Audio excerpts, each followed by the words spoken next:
I went to bed. I felt terrible. I couldn't sleep, and he had a high temperature.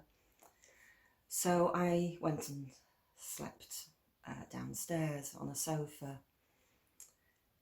During the night, I was aware of a bang, a clump sort of, but didn't really take any notice of it.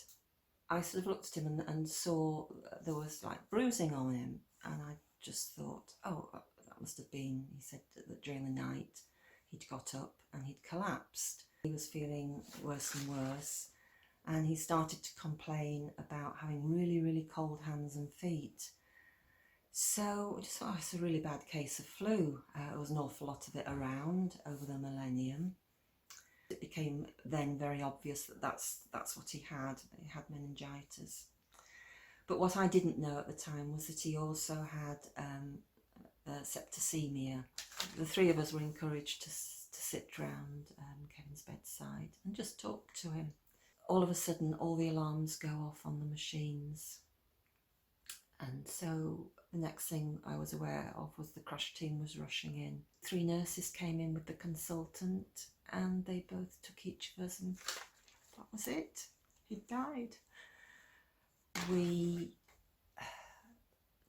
went into Otley to organise the flowers, the girls and we went into the supermarket to buy some cat food because our little cats had sort of got a bit neglected in all this.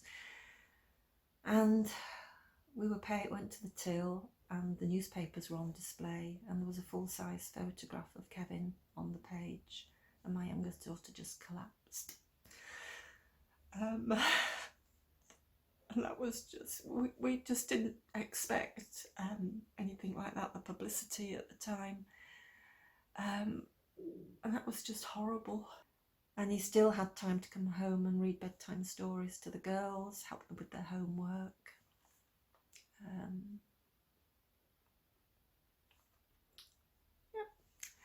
Disease took a very special man.